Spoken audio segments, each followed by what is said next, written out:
Bismillahirrahmanirrahim. Assalamualaikum warahmatullahi wabarakatuh.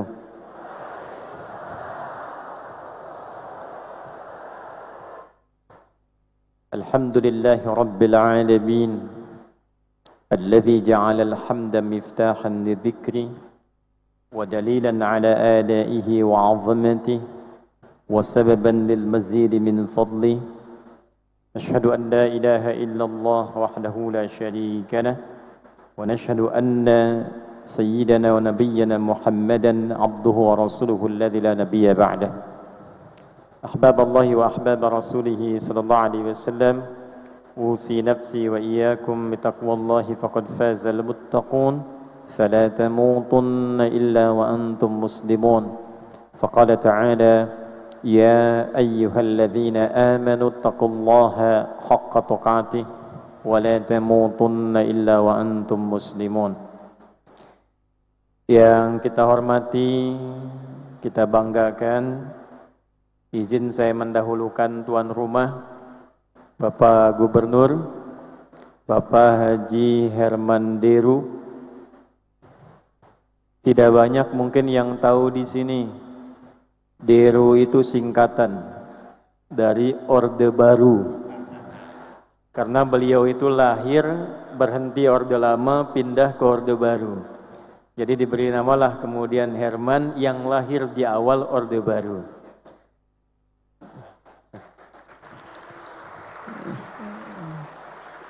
Sebetulnya ada doanya.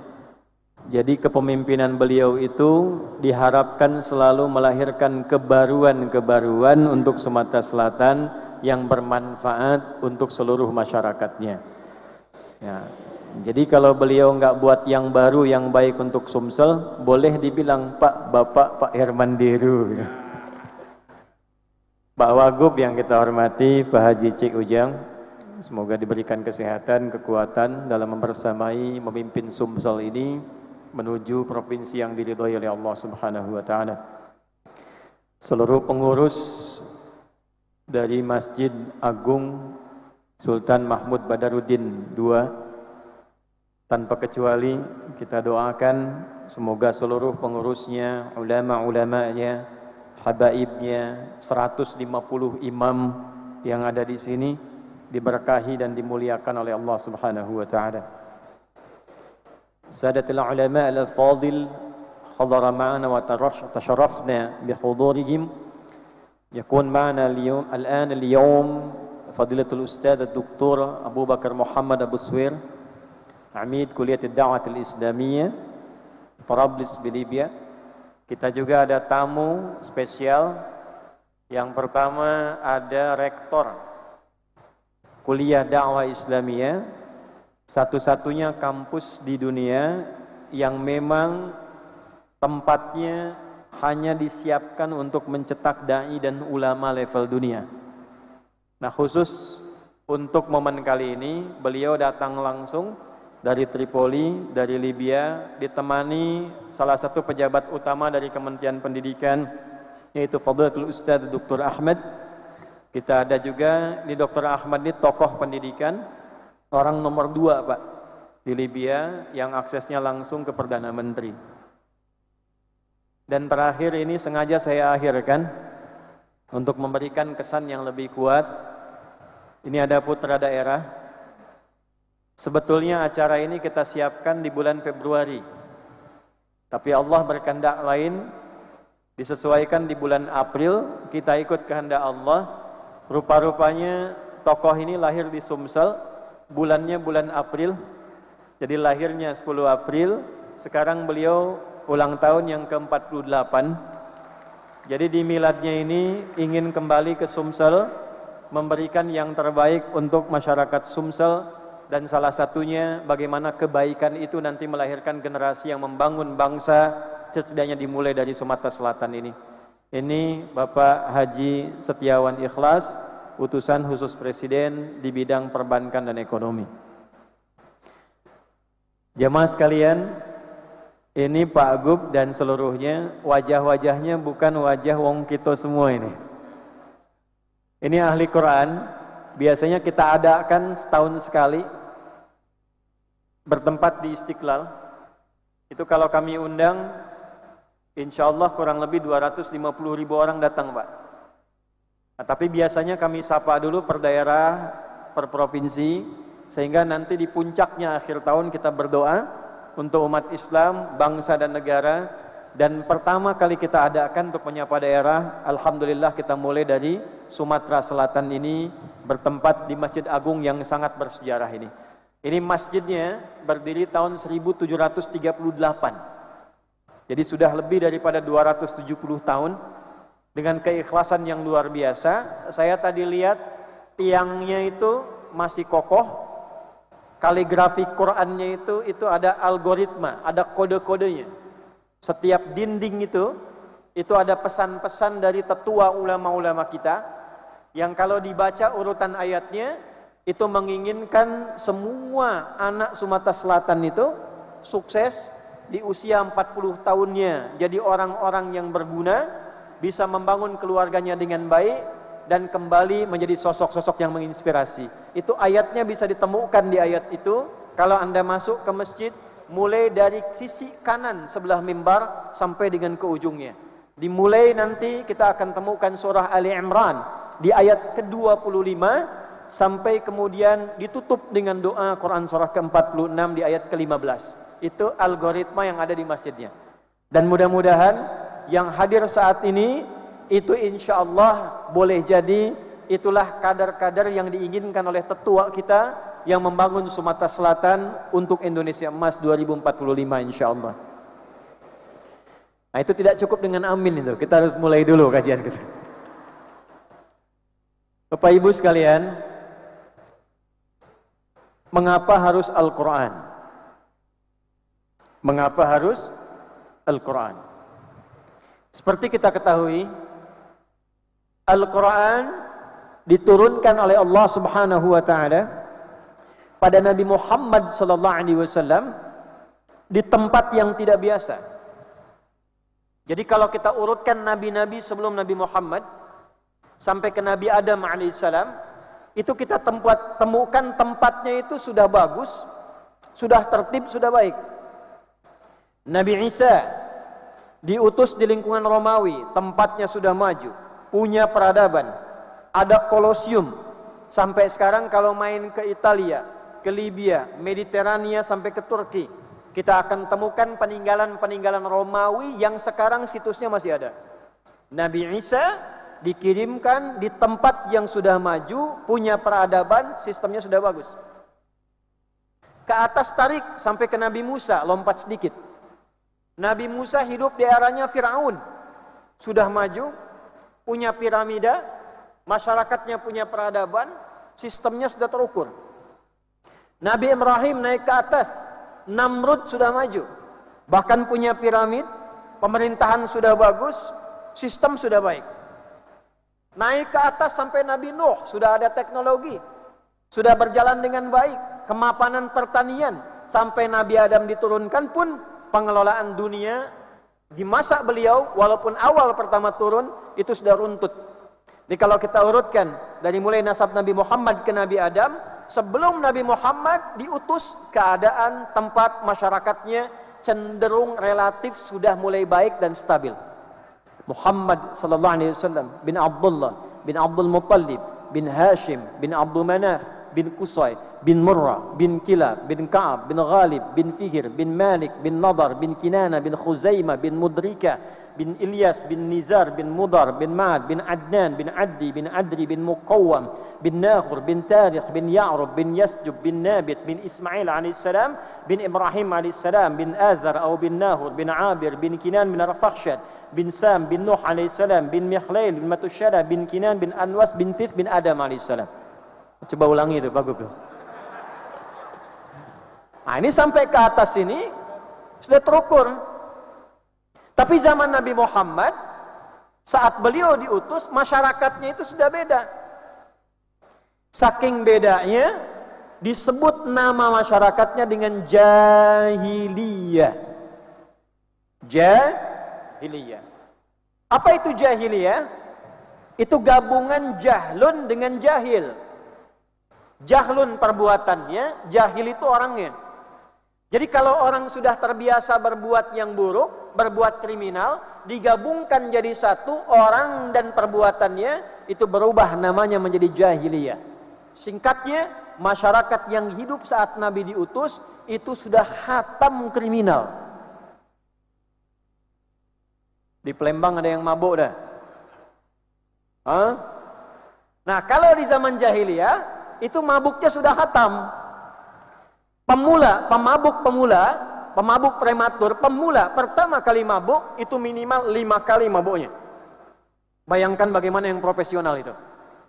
Zina khatam, pencurian, pertikaian, perampokan, pembunuhan, sehingga semua landscape itu gambaran umum masyarakatnya itu disebut dengan jahiliyah. Tempatnya belum maju. Biwadin ghairi dzar'in inda baitikal muharram, disifati oleh Al-Quran tempatnya tandus, batuannya banyak, padang pasirnya luas, bukit-bukitnya tinggi. Jadi zaman Nabi kita belum temukan gedung pencakar langit, pepohonan dengan buah-buahan, kendaraan-kendaraan seperti sekarang berseliweran di Mekah, itu tidak ada. Nabi hijrah dari Mekah kemana? Bukan Pak Gub. Ada sejarah yang belum lengkap. Nabi tidak pernah hijrah dari Mekah ke Madinah. Betul Pak. Nabi hijrahnya itu dari Mekah ke Yathrib, bukan Madinah. Namanya apa? Yathrib. Yathrib itu apa? Yathrib itu daerah yang ditemukan oleh anak cucu Nabi Nuh alaihissalam, namanya Yathrib. Yathrib ini berkelana dapat satu daerah, maka daerah itu diberi nama dengan nama penemu pertamanya, Yathrib, 400 kurang lebih kilometer dari kota Mekah. Nabi datang ke Yathrib, datangnya di selatan. Yathrib waktu itu utaranya bagus, perkebunannya bagus, tanahnya subur, ditempati oleh orang Yahudi waktu itu. Nabi ke selatan, tanahnya gersang, padang pasirnya luas, kemajuan tidak ada, ekonominya resesi di bawah Pak, tertinggal. Orangnya banyak konflik, dua suku besar 200 tahun tidak selesai konfliknya. Jadi saya ingin tunjukkan dulu, Nabi itu tugasnya bukan di tempat yang mudah. Jadi kalau Pak Gub sekarang tugas di Sumsel banyak masalah Nabi lebih banyak Pak. Tapi nanti kita bandingkan, saat Pak Herman Deru, Pak Gub bertugas, fasilitas sudah ada apa? Saat Nabi bertugas, apa yang Nabi dapatkan fasilitas kehidupannya? Nah, dalam kondisi itu, Nabi tidak diberikan tongkatnya Nabi Musa alaihissalam. Nabi tidak diberikan mu'jizatnya tangan Nabi Isa alaihissalam. Tapi yang diturunkan oleh Allah Subhanahu wa taala pada Nabi Muhammad sallallahu alaihi wasallam, mu'jizatnya satu hal yang kelak akan merubah Mekah jadi suasana kota metropolitan, Yathrib akan berubah jadi suasana kota yang hebat, memberi cahaya dan mencerahkan. Dalam bahasa Arab, kota yang bercahaya, mencerahkan, punya peradaban, itu disebut Al-Madinah Al-Munawwarah. Nah, jadi kapan itu menjadi Madinah? Setelah mukjizat yang diberikan pada Nabi dipraktekkan dalam kehidupan di Mekah dan di Yathrib. Maka jadilah kemudian suasana kota yang mencerahkan, sampai sekarang namanya dikenal menjadi Al-Madinah Al-Munawwarah. Mukjizat itulah namanya Al-Quran. Apa namanya? Al-Quran. 114 surah, 30 juz, 6.236 ayat kurang lebih. 52.000 kosakata di dalamnya. Dan ternyata Bapak Ibu sekalian, Al-Quran ini ketika diturunkan pada Nabi, itu bukan kitab bacaan biasa. Jadi bukan sekedar kita baca, selesai, simpan kemudian di tempat tertentu, selesai bacaannya, tidak. Hal pertama yang Allah turunkan kepada Nabi Muhammad SAW setelah periode Iqra, turun pernyataan Al-Baqarah 185. Perhatikan kalimatnya. Syahru Ramadhan alladhi unzila fihi al-Quran hudan linnas. Di bulan Ramadan, Diturunkan Al-Quran itu, semua isi Al-Quran, isinya pedoman hidup, berkehidupan untuk manusia. Jadi kalau saya berdiri sedikit ini,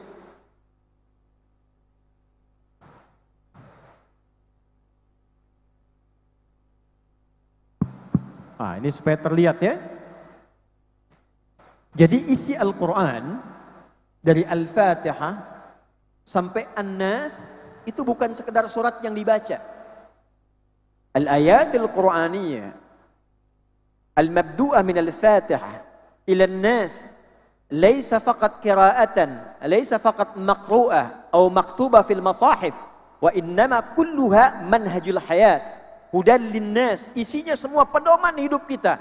Jadi semua keadaan hidup kita, profesi kehidupan kita, apapun yang akan kita kerjakan, dari mulai di kandungan, sampai lahir, sampai pilih kegiatan, sampai meninggal, itu isinya semua ada di Quran.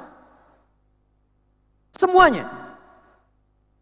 Jadi ketika Allah turunkan Al-Fatihah sampai An-Nas, itu kalau kita keluarkan, ayatnya, suratnya, dibuat tema-tema kehidupan, kita akan keluarkan dan kita temukan.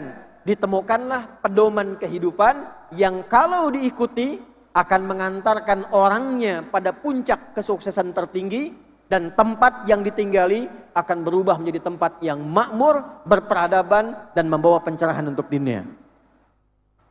Saya ambil contoh begini misalnya. Pak Gub, ada sahabat Nabi, Bapak kenal Utsman bin Affan? Kenal di mana Bapak? Di ceramah ya. Baik. Utsman kaya tidak? Kaya tidak? Salah. Utsman tidak kaya, tapi kebangetan kayanya. Kaya itu ada 3 level. Kaya, kaya banget, kebangetan, kayanya. Utsman itu saking kebangetan kayanya, sampai sekarang radhiyallahu ta'ala anhu itu masih punya aset di Madinah. Dulu Pak Haji Iwan, beliau itu beli sumur yang dikuasai Yahudi. Orang kalau minum harus bayar, orang minum harus bayar. Beliau beli sumurnya, semua orang gratis boleh ngambil. Kemudian beli kebun di sekitarannya, jadi kebun kurma. Yang lapar makan kurma, yang minum gratis minum. Sampai sekarang aset itu dirubah jadi hotel. Hotelnya jadi wakaf, dibuka tabungan di Bank Saudi, namanya atas nama sahabat Utsman bin Affan radhiyallahu taala anhu. Hotelnya dipakai orang, hasilnya disimpan di tabungan, disedekahkan untuk kepentingan umat Islam. Orangnya sudah tidak ada, punya rekening tabungan di Bank Saudi. Kita orangnya ada, belum tentu punya akun di sana itu. Utsman, kapan beliau kebangetan kayanya? Ternyata setelah masuk Islam, beliau di bidang bisnis, belajar panduan bisnis dari Quran, dibimbing Nabi, begitu dipraktekkan, jadi seperti yang kita kenal sekarang.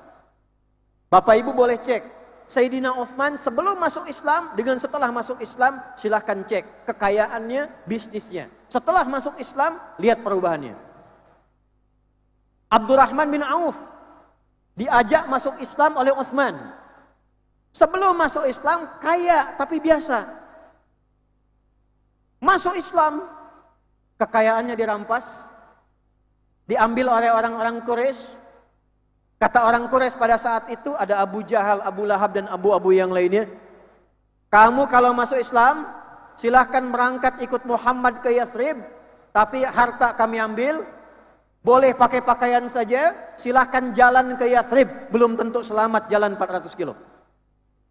Tapi kalau mau bertahan di Mekah, kami angkat jadi orang paling kaya, kami kasih proyek semua di Mekah, pilih orang paling hebat, diangkat nomor 1.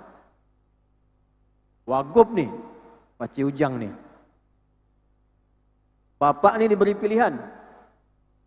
Silahkan Bapak berhijrah, bangun Sumsel dengan baik, lihat jalan dari mulai tempat Bapak di Lahat sampai terus kemudian lihat sampai makmur, tapi mengorbankan tenaga, pikiran, bahkan harta. Atau tinggal saja di geria, dikasih fasilitas, diberikan tempat enak, diberikan kenyamanan, apapun yang Bapak inginkan difasilitasi. Bapak pilih mana? Membangun dengan semangat atau tinggal di kantor dengan fasilitas yang nyaman? Bangun, berikan tepuk tangan. Abdurrahman bin Auf pilih berangkat. Saya ikut Nabi, saya ikuti nya, dirampas hartanya cuma dengan baju yang melekat di pakaiannya. Kisah belum selesai. Istrinya dipanggil. Kalau ibu nyonya mau ikut suami, silakan berangkat dengan suami dengan pakaian yang melekat di badan, berangkat ke Yathrib sana, tidak boleh bawa apapun. Tapi kalau mau tinggal di Mekah, kami berikan semua harta suami, kami tambah hartanya, kami angkat jadi orang paling kaya, dan silahkan pilih pemuda Mekah paling ganteng, pernikahannya kami fasilitasi. Sebentar ya, Bu. Kalau ibu jadi istrinya Abdurrahman bin Auf saat itu, ibu pilih mana? Ikut suami dengan pakaian melekat di badan, atau tinggal di Mekah, dapat fasilitas, jadi orang kaya, pilih nikah dengan pemuda paling ganteng di sana. Anggap suami tidak ikut pagi ini. Pilih mana? Masya Allah, sambil nengok bawah ikut suami. Ternyata istrinya tinggal di Mekah. Suami berangkat, Pak. Nah, yang mau saya katakan, nanti ini penting sekali. Sampai di Yathrib, Abdurrahman bin Auf belajar tentang ekonomi Quran.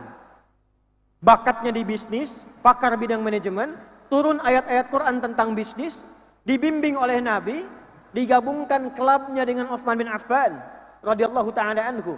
Disatukan cuma 2 tahun. Dari modal jadi penyalur kambing. Kemudian dari situ jadi pedagang, dari situ jadi pengusaha, dari situ pemilik, sampai terkumpul kambing 10.000 ekor. 2 tahun setelah tiba di Yathrib itu, jadi orang paling kaya nomor 2 di Yathrib. Setelah Nabi meninggal, hartanya terkumpul. Saya pernah riset, itu hartanya kalau divaluasi, dihitung ke aset sekarang, jumlahnya 14.000 triliun. 14.000 triliun. Yang mau saya tanya begini, datang ke Yathrib dengan pakaian, disambut oleh orang paling kaya di Yathrib. Pilihannya begini, akhil karim, sami'tu annaka kunta ghaniya. Saya dengar Anda pernah kaya, sekarang jatuh fakir. Kalau ingin kaya lagi, khudh nisfa mali, ambil setengah harta saya. Saya dengar Anda ditinggalkan istri. Kalau ingin nikah lagi, pilih perempuan paling cantik yang Anda sukai di kota ini, saya fasilitasi pernikahannya, walaupun itu keluarga saya sendiri. Saking baiknya orang Madinah dulu. Gantian ya Bu, kalau Bapak di posisi Abdurrahman bin Auf tuh, datang ke Madinah, ambil setengah harta saya, kata orang paling kaya di Madinah. Kalau pengen nikah, saya fasilitasi.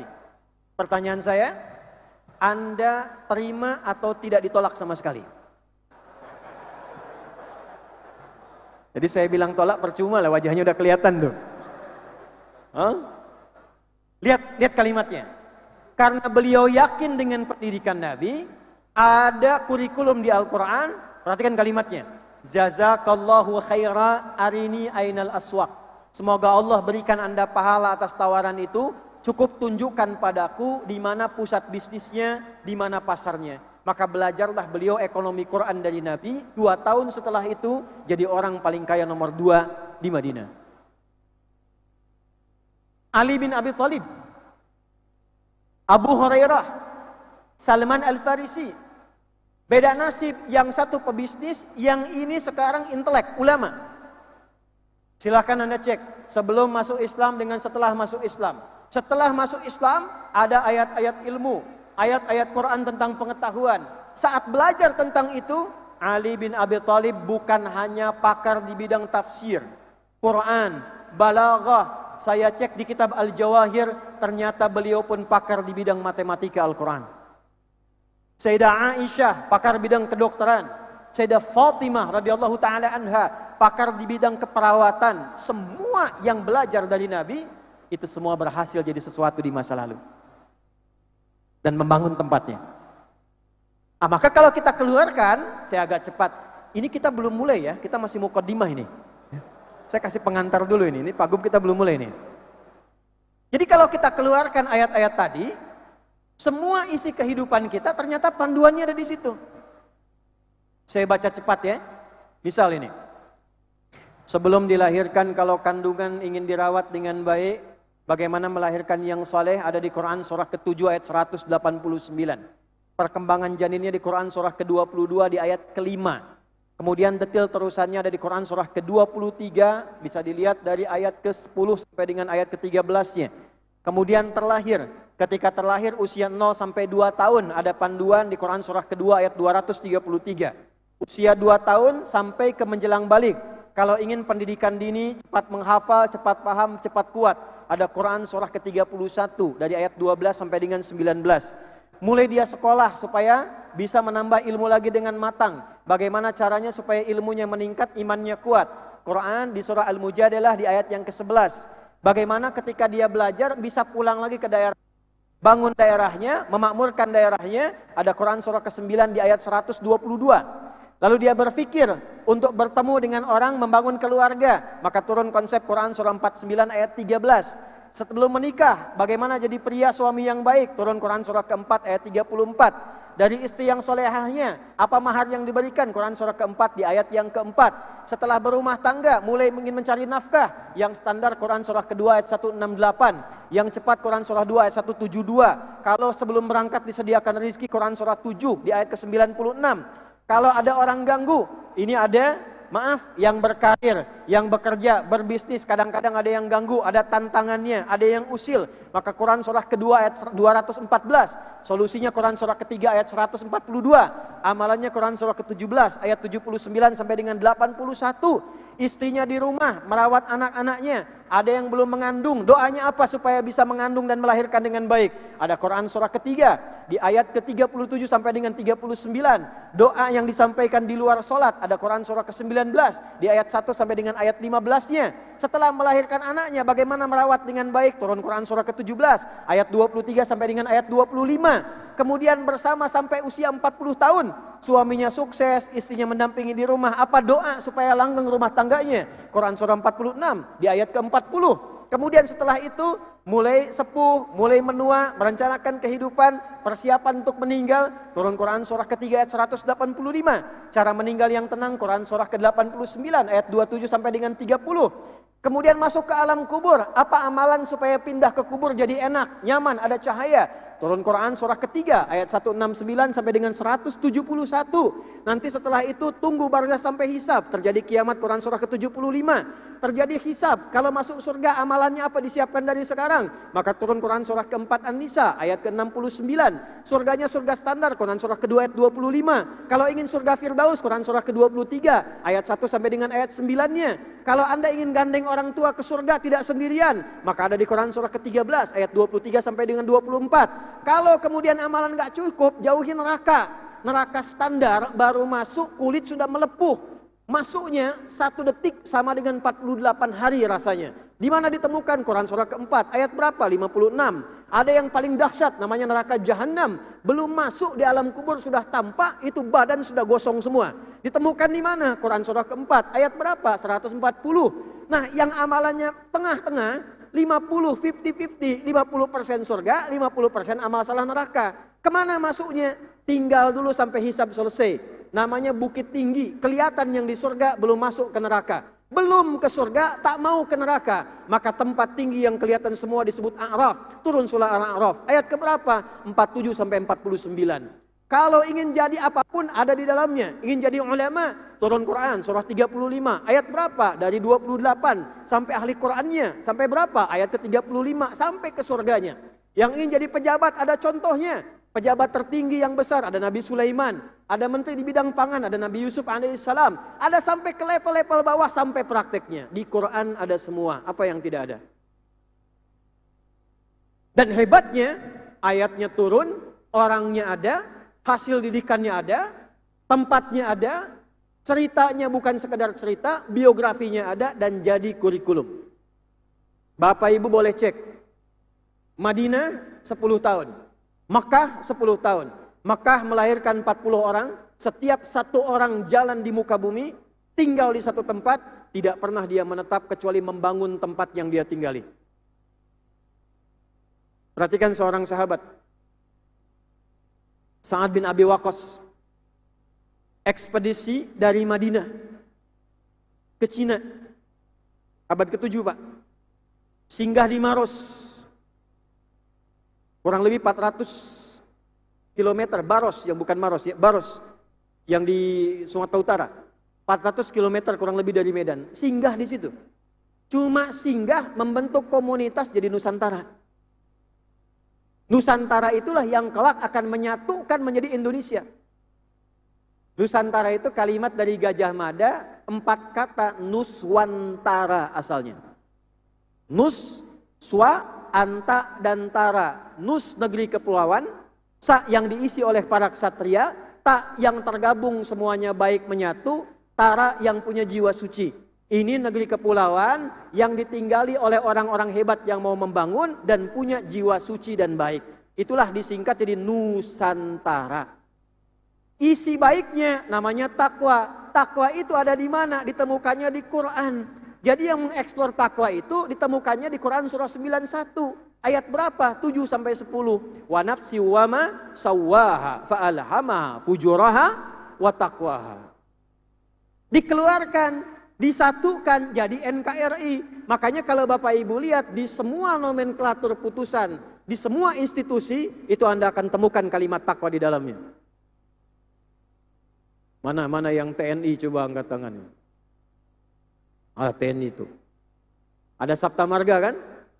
Ya, kami warga negara Indonesia yang bersendikan Pancasila. 1. 2, masuk patriot. Baca yang ketiga. Ketiga, kami ksatria Indonesia yang bertakwa pada Tuhan yang Maha Esa, membela kebenaran, kejujuran, dan keadilan. Takwa. Yang polisi, Tribrata itu ada 3. Nomor 1-nya, kami polisi negara Kesatuan Republik Indonesia yang beriman dan bertakwa kepada Tuhan yang Maha Esa. Ada dinas pendidikan di sini. Banyak. Coba lihatkan cek Undang-Undang Pendidikan Sisdiknas nomor 20 tahun 2003. Pasal menimbang ada 5, A, B, C, D, E. Buka pasal B. Undang-Undang Dasar 1945 mengamanatkan pemerintah mengusahakan, menyelenggarakan satu sistem pendidikan nasional yang meningkatkan keimanan dan ketakwaan pada Tuhan yang Maha Esa serta akhlak mulia, baru demi mencerdaskan kehidupan bangsa. Akhlak. Hakim ada di sini. Lihat Pancadharma, ada 5 dharma, ya, dari mulai tirta sampai ksatria. Nomor 1-nya, hakim Indonesia disebut hakim kalau beriman dan bertakwa kepada Tuhan yang Maha Esa. Jadi di sini sudah ada algoritma takwa. Mengaktifkannya bagaimana? Ada kurikulum. Di mana kurikulumnya? Al-Qur'an. Al-Qur'an. Jadi sekarang saatnya kita kembali bangun lagi. Kalau umat Islam mau kontribusi pada negara, bangsa, seperti pernah orang tua kita dulu praktekkan. Ada masjid ini. Ada Monas. Angkatan Udara itu punya pesawat pertama namanya Dakota. 2, itu hasil iuran saudara-saudari kita yang dari Aceh. Sampai nanti dikelola di Myanmar menjadi Garuda. Jadi pesawat Garuda itu asalnya Dakota, itu iuran dari orang-orang Aceh. Monas, kedutaan kita di Amerika, itu orang-orang hebat, saudagar-saudagar dulu yang mau berkorban, membantu negara, bangun, kekayaannya digunakan membangun negara. Memakmurkan masyarakat. Ulamanya mendampingi, umaroknya membersamai. Nabi 10 tahun di Mekah, 10 tahun di Madinah, 3 tahun lewat mimpi, total 23 tahun, 20 tahun efektif, menjadikan Indonesia itu punya inspirasi. Madinah emas, Madinah maju, Madinah Munawwarah. Saya tanya, pernah dengar Indonesia emas? Tahun berapa? 2045. Sekarang tahun berapa? 2025. 2045 kurangi 2025 berapa? 20 tahun. Kita punya durasi yang sama, waktu yang sama, Quran yang sama, tempat yang lebih maju dari dulu. Jadi kalau Qurannya sama, nabinya sama, tempatnya sama, tinggal yang belum sama itu, adakah di antara kita yang belajar Quran, yang mempraktekkan Quran sesuai dengan bidang hidupnya masing-masing? Nah, disinilah materi kita akan dimulai. Jadi mukadimah saya selesai, kita mulai intinya nih.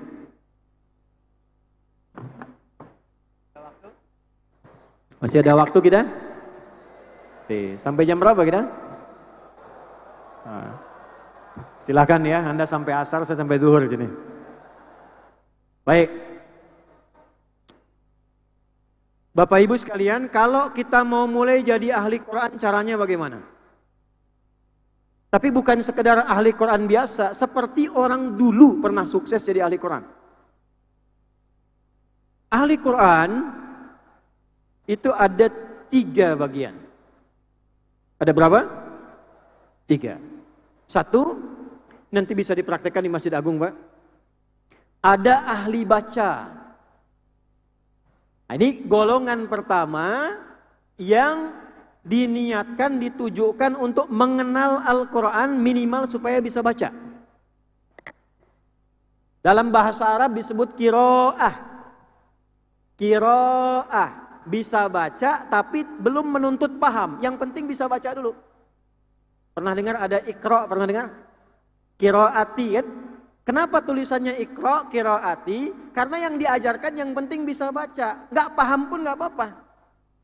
A, fata, a, fa, fata, fa, lam, doma, lu, apa, lu. Kan? Tapi kan nggak tahu artinya. Ya kan? Kharaja, wadakhala, kataba, waqara'a. Ya kan? Kita nggak disebutkan artinya. Sama dengan di bahasa Indonesia, kita belajar untuk bisa baca. Ini Budi, ini Bapak Budi, ini buku Budi. Tapi kan nggak pernah diberitahu itu Budi itu siapa? Rumahnya di mana? Asalnya dari mana? Yang penting bisa baca dulu. Itulah qiraah. Orang yang biasa baca disebut qari. Apa namanya? Nah, jadi ahli Quran yang pertama adalah orang yang senang membaca Al-Quran. Khataman. Boleh. Apa manfaatnya ini? 1. Membaca Al-Quran itu mempercepat lahirnya ketenangan dalam hati. Al-Quran. Bapak Ibu kalau nggak percaya, Ibu khususnya Bu. Kalau Ibu sedang gelisah, ada masalah, Ibu ambil air wudhu, hadap kiblat, buka mushaf. Belum pun Ibu baca, baru lihat mushaf, itu hati sudah tenang Bu. Yang hebat itu, baru dibuka, suratnya dibuka acak, isinya sesuai dengan kebutuhan kita. Itulah Quran. Belum dibaca itu, sudah tenang. Walaupun solusi belum datang. Jadi kalau Ibu ada masalah, ingin tenang hati, buka mushaf, bukan buka Instagram. Pasang status. Aminkan ya. Tak masuk itu. Karena sekarang ngajinya berubah Pak Gub. Dulu kita mengaji, kitabnya masih sorof. Jalasa yajlisu syakara yashkuru fa'ala yaf'ilu yaf'alu yaf'ulu. Sekarang berubah. Tak-taka yutaktiku tiktokan. Ya. Fasbaka yufasbiku. Facebookan. Instagrama yanstagrimu. Instagraman taba yatubu. YouTuban. Makanya wajah-wajah galau semua ini. Wong kita galonya jadi wong kita galau ini. Kenapa? Karena Qurannya nggak kita pakai. Saya tanya ini, berapa di antara kita yang menghidupkan Masjid Agung dengan khataman Quran? Kalau kita punya program 150 imam, setiap waktu sholat imam ganti, ngaji Quran, setiap gelombang ngaji Quran. Demi Allah saya katakan, tidak pernah ada orang masuk masjid baca Quran, di rumah baca Quran, kecuali Allah turunkan ketenangan dalam kehidupannya. Majtama'a qaumun fi baitin min buyutillahi yatluna kitaballah wa yatadarasunahu fima bainahum illa ghasyiyatuhum rahmah wa nazalat 'alaihimus sakinah wa haffathumul malaikah wa dzakarahumullahu fi man 'indah. Orang kalau kumpul-kumpul pengen ngaji, buka mushaf, baca Quran, baru dia baca, Allah turunkan sakinah, ketenangan di tempat dia baca itu. Jadi kalau di sini teman-teman di Polda, di Polres sampai Polsek, TNI sampai ke bawah, pengen masyarakatnya tenang, tidak banyak masalah, bentuk ahli-ahli Quran. Walaupun sekedar baca. Guru-guru ngaji perbanyak. Bapak Ibu boleh lihat, tahun kita nggak usah jauh-jauh, 90-an saja. 90-an. Saat orang senang ngaji, saat orang masih penerangannya gelap, ngajinya masih bagus, berangkatnya ke sawah, coba cek berapa tindakan kriminal yang berlangsung. Tipis. Orang masih kenal 2-3 petak, 4-5 bukit, masih tahu. Sekarang silakan bandingkan. Keadaan sekarang teknologi sudah banyak. Mushaf sudah bisa masuk ke dalam handphone, masuk ke dalam saku. Tapi kenapa dengan teknologi berkembang itu kriminal semakin meningkat? Karena yang bacanya jarang. 1. Qiraah. Mulai sekarang kita buat golongan pertama qiraah. 2. Cepat. Tilawah. Apa namanya? Tilawah. Tilawah itu baca, pahami, amalkan. Kalau ada orang baca Quran, cuma baca, tak diterjemahkan, orangnya qori namanya. Qorinya si fulan, baca saja, tidak menuntut paham. Tapi kalau kita ingin tahu artinya, kan ada yang menerjemahkan di sampingnya itu. Siapa yang menerjemahkannya? Sari Tilawah. Mungkin yang pertama menerjemahkan Pak Gub itu Busari. Makanya disebut Sari Tilawah. Kalau Pak Adi mungkin Adi Tilawah. Itu tidak ada Sari Tilawah, asalnya tilawah saja. Maksudnya dibaca, dipahamkan untuk diamalkan. Cuma mungkin karena yang pertama menerjemahkan Busari jadi Sari Tilawah. Walaupun itu tidak ada masalah. Reci ujang tilawah. Nanti itu ada 2, kalau bukan Pangdam Pak Wagub itu. Boleh tepuk tangan. Kita punya 2 ujang di sini, ya. Haji C Ujang dengan Pangdam kita juga Pak Ujang, ya. Pangdam 2 itu. Balik. Nah, sekarang ini inti poinnya. Ini inti poinnya. Bagaimana cara tilawah yang baik? Bagaimana cara tilawah yang baik? Keluarkan temanya. Nanti kita buat ini. Jadi kalau mau tilawah yang baik, dari Al-Fatihah boleh. Al-Baqarah bagus. Tapi yang bagus begini. Ini di sini yang hadir, yang pedagang, yang pebisnis, pengusaha siapa?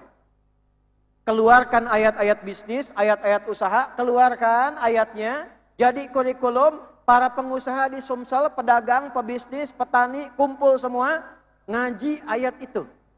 Buat kurikulum. Ini yang ulama, ustad-ustad, mahasiswa-mahasiswa, dosen-dosen kampus, keluarkan ayat-ayat ilmu, ayat-ayat tentang ilmu, kumpulkan jadi satu, kumpul semua, kaji tentang ilmu. Ibu-ibu nih yang datang-datang sekarang ini, ibu berapa tahun jadi ibu? Pernah tidak mengeluarkan di Quran ayat tentang ibu? Ayat tentang perempuan, ayat tentang seorang istri, ayat ketika menjadi nenek. Keluarkan ayat-ayat itu, ibu temukan rahasianya. Saya berikan satu rahasia Bu ya, cuma ini antara kita saja nih. Istri Nabi ada berapa? Jangan ketawa dulu di bawah nih. Istri Nabi ada berapa? 11. Kenapa Nabi diperkenankan menikah lebih daripada 4 perempuan? Ternyata babnya itu bukan poligaminya. Ternyata setelah diriset, istri-istri Nabi ini mewakili seluruh sifat dan karakter perempuan di muka bumi. Dari yang paling cemburuan, suka tampil menawan, sampai yang senang masak ada Bu. Nah sekarang ibu pulang, ibu temukan kira-kira ibu mirip siapa? Yang mirip Sayyidah Aisyah siapa? Yang senang ikut pengajian, yang senang belajar. Yang senang mirip Sayyidah Saudah binti Zam'ah, yang suka masak adonan, ya, bikin kue-kue. Itu ada kemiripan pasti. Yang senang fashion, kemana-mana pakai seragam. Kadang nanya suami, ayah ini bagusnya yang putih apa yang hitam ya? Kata ayahnya hitam, ih putih deh. Nanya tapi udah punya jawaban. Ya, begitu dipakai hijau. Nah itu zaman dulu sudah ada. Nah temukan mirip siapa, keluarkan ayatnya. Maka akan menjadi figur perempuan terbaik yang pernah berkehidupan di bumi. Sekarang cara cepatnya bagaimana? Keluarkan kitab ulamanya. Saya ambil satu kitab. Sahih Al-Bukhari. Sahih karangan Imam Muhammad bin Ismail bin Ibrahim bin Al-Bardizbah, Al-Mughirah Al-Bardizbah, tinggal di Kecamatan Ju'fah, Kabupaten Bukhara, Provinsi Khorasan, negara Uzbekistan. Maka dikenal dengan nama Imam Al-Bukhari. Ini apa? Bukan. Nama kitabnya Al-Jami As-Sahih Al-Musnad Al-Mukhtasar min umuri Rasulillah sallallahu alaihi wasallam wa sunanihi wa ayyamihi. Coba ulangi. Nah, karena panjang disingkat jadi Sahih Al-Bukhari. Jami itu artinya himpunan kitab dengan tema-tema yang banyak. Jadi nanti ada jami, ada sunan, ada musnad, ada mu'jam, itu beda. Kalau Anda mau cari kitab tuntunan fikih namanya sunan. Kitab hadis disusun bab fikih sunan. Anda ingin cari siapa periwayat hadis ini, berapa hadisnya? Sayyidah Aisyah berapa hadisnya? Ibnu Abbas berapa hadisnya? Itu kitab musnad. Tapi kalau Anda ingin keluarkan topik, saya di pemerintahan, saya di birokrasi, ingin belajar ayat-ayat Quran dan hadis tentang birokrasi, itu kitabnya Jami'. Maka di Sahih Al-Bukhari ada 97 tema. Setiap tema ada subtemanya, ada ayatnya, ada hadisnya. Misal, ini adik-adik yang sedang belajar, keluarkan tema nomor 3, Kitabul Ilmi. Bab tentang ilmu. Dari mulai belajar bagaimana supaya cepat ingat, cepat paham, tidak mudah lupa, kapan waktu belajar yang bagus, perempuan hari apa paling bagus belajarnya, itu ada semua di situ. Tidak pernah orang belajar di zaman Nabi dan setelahnya kecuali jadi orang paling hebat di zamannya. Imam Al-Ghazali, Al-Kindi, Al-Farabi, Al-Khawarizmi, Ibnu Sina, Al-Batutah, Al-Jabbar, semua itu orang-orang yang belajar dari Al-Quran sejak usia kecilnya. 7 tahun menghafal Al-Quran, rata-rata 10 tahun sudah jadi ahli Quran. Itu tilawah. Nah, nanti kalau dipraktekan, yang dipraktekan isi Quran. Bagaimana membawanya? Nomor 3, namanya tahfiz. Menghafal Al-Quran, dibawa pada diri kita, dipraktekkan dalam kehidupan kita. Jadi ada qiraah, ada tilawah, ada tahfiz. Tahfiz level nomor 3 tertinggi. Kalau sudah hafal Quran, dibawa kemanapun ayatnya ada di sini. Dan dibimbinglah kita dengan Quran dalam kehidupan sampai ke sini. Contoh Pak, apa fungsi mata? Lihat. Kalau belum jadi ahli Quran. Kalau sudah jadi ahli Quran, ayatnya yang keluar. Begitu melihat Quran surah 24 ayat 30. Qul lil mu'minina yaghuddu min absarihim. Katakan pada pria-pria beriman, ini yang harus dilihat. Kalau tak boleh dilihat, kata imannya, palingkan. Ayatnya keluar. Lihat keluar dari Masjid Agung. Ya, begitu keluar melihat baligha. Ada gambar yang tak bagus, ayatnya keluar. Jangan lihat, palingkan pandanganmu. Keluar Quran surah ketiga ayat 133. Wasari'u ila maghfirah. Istighfar dengan lisanmu. Mata dipalingkan, lisan istighfar. Astaghfirullah. Kalau baru setengah jadi ahli Quran, lisan istighfar, mata tak berpaling. Astaghfirullah. Ayat turun. Ujung kepala sampai ujung kaki. Mau bicara, ayat lisan turun. Ya ayyuhalladzina amanu la yasra qaumin qaum. Jangan saling mencela. La yaghtab ba'dukum ba'da. Jangan gibah, jangan bikin hoax. Dari mata turun ke? Oh, jangan langsung ke hati, Bu. Ke lisan dulu. Baru turun ke tangan, turun ke kaki. Jadi hamba Allah seutuhnya, apapun jabatan yang ia emban dalam hidup. Birokrat, pengusaha, diplomat, ustadz, kiai, apapun itu, kalau sudah jadi ahli Quran, pasti bermanfaat dalam kehidupannya. Nah, di tangan Bapak Ibu yang hadir ini, alhamdulillah sudah kita bagikan paket. Ini Pak Wagub, ada paketnya ini 3 buku Pak. Boleh minta contoh enggak? Betul. Qaddimu nih ada? Boleh. Boleh satu ini. Nah, ini yang mau saya akhiri ya. Ini ada 3 buku, tidak dijual, dibagikan gratis sebagai wakaf, tak dijual Pak. Kami sudah bawa ke sini 10.000 paket, 30.000 buku. Harapannya apa? Insya Allah minimal yang hadir ini kita akan belajar bagaimana cara menghafal Quran dengan cepat, baik dan benar. Insya Allah ini bukan metode. Ini langsung dari Quran kami keluarkan bagaimana cara menghafal Quran dari Quran itu sendiri. Metodenya at-taisir walaqad yassarnal Qur'ana lidzikri fahal min muddakir. Ini ada yang cepat 30 juz, 30 hari. Nah, nanti kalau yang mau ikut karantina, ikut bergabung, belajar, ada karantina 30 hari 30 juz.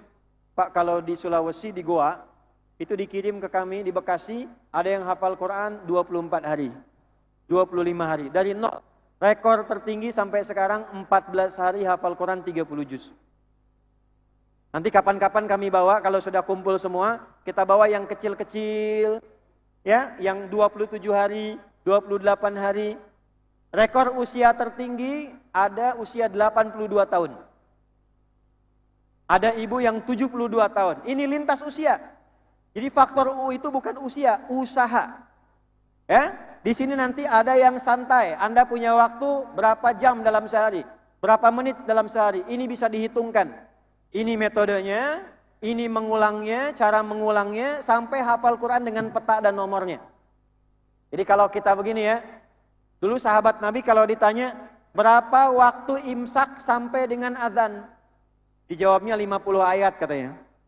Orang dulu ngukurnya pakai ayat Quran. Jakabaring ke Palembang tuh berapa jaraknya? Oh, setengah juz. Ustadz Adi anaknya berapa? Ulaika ala hudam min rabbihim wa ulaika humul muflihun. Istri berapa? Alif lam mim. Adakah rencana poligami? Shadaqallahul azim. Al-Quran. Ukuran peci berapa? Yukhadi'una Allah walladzina amanu. Kan? Ukuran baju berapa? Wasta'inu bisabri wassalam. Kan? Jadi semuanya pakai Quran. Kalau sudah begitu, Quran berjalan. Hari ini kita bagikan.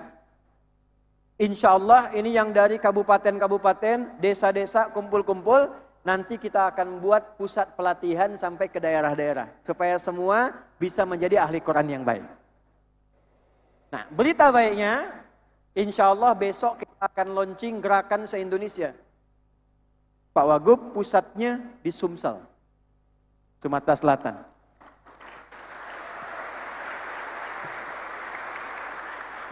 Tempatnya di Jakabaring. Kita akan menanam, namanya Gerakan Indonesia Menanam. Tidak harus orang punya lahan, punya sawah, sekarang punya pot, kita akan buat desain bisa nanam. Padinya bisa terapung, punya kolam, atasnya bisa pakai padi, bawahnya ikan. Tapi yang penting, semua kita akan jadikan bimbingan ke setiap desa-desa. Nanti ada da'inya, ada mubalignya, ada hafalan Qur'annya, ada tanamannya, ada koperasinya. Kita harapkan dari Sumatera Selatan untuk Indonesia Emas 2045, desa-desanya insya Allah kita bimbing sampai makmur, baik dan sejahtera.